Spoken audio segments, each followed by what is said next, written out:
Cette vidéo vous est présentée par l'association Enfance-Adolescence Diabète en collaboration avec le service de diabétologie pédiatrique du CHU de Toulouse. L'animation qui va suivre explique les différentes fiches du kit école remis en pièces jointes. Ce kit contient 7 fiches. Qu'est-ce que le diabète? L'organisation de la prise en charge sur une journée, un tableau pour interpréter les glycémies, l'hypoglycémie sévère, l'activité physique, les repas et les équivalences poids de féculents et nombre de cuillères à soupe.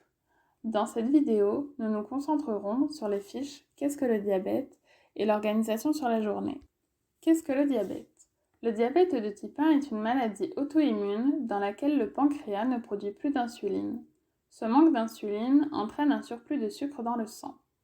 Le diabète se traite avec de l'insuline qui permet de diminuer le taux de sucre dans le sang, aussi appelé glycémie. L'insuline est indispensable pour vivre et doit être administrée plusieurs fois par jour, au moment des repas et en dehors des repas. Elle est injectée dans le corps à l'aide d'un stylo d'insuline ou par la pompe à insuline. La surveillance du taux de sucre permet d'ajuster le traitement au quotidien. Un enfant ayant un diabète de type 1 doit garder le meilleur équilibre possible du taux de sucre.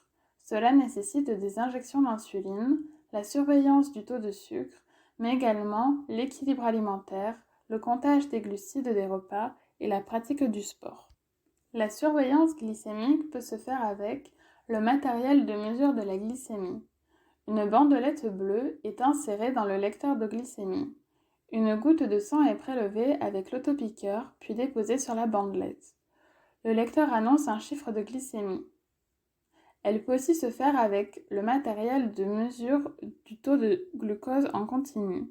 Il existe des capteurs qui permettent d'avoir un résultat instantané, comme le capteur Freestyle.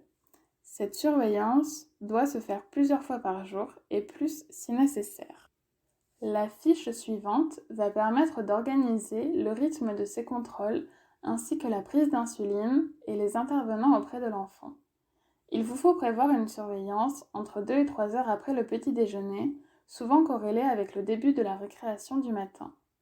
Avant le repas à la cantine, entre 2 et 3 heures après le repas du midi, au goûter si l'enfant reste allé à la haie, et avant de démarrer le sport si c'est à distance d'un contrôle habituel.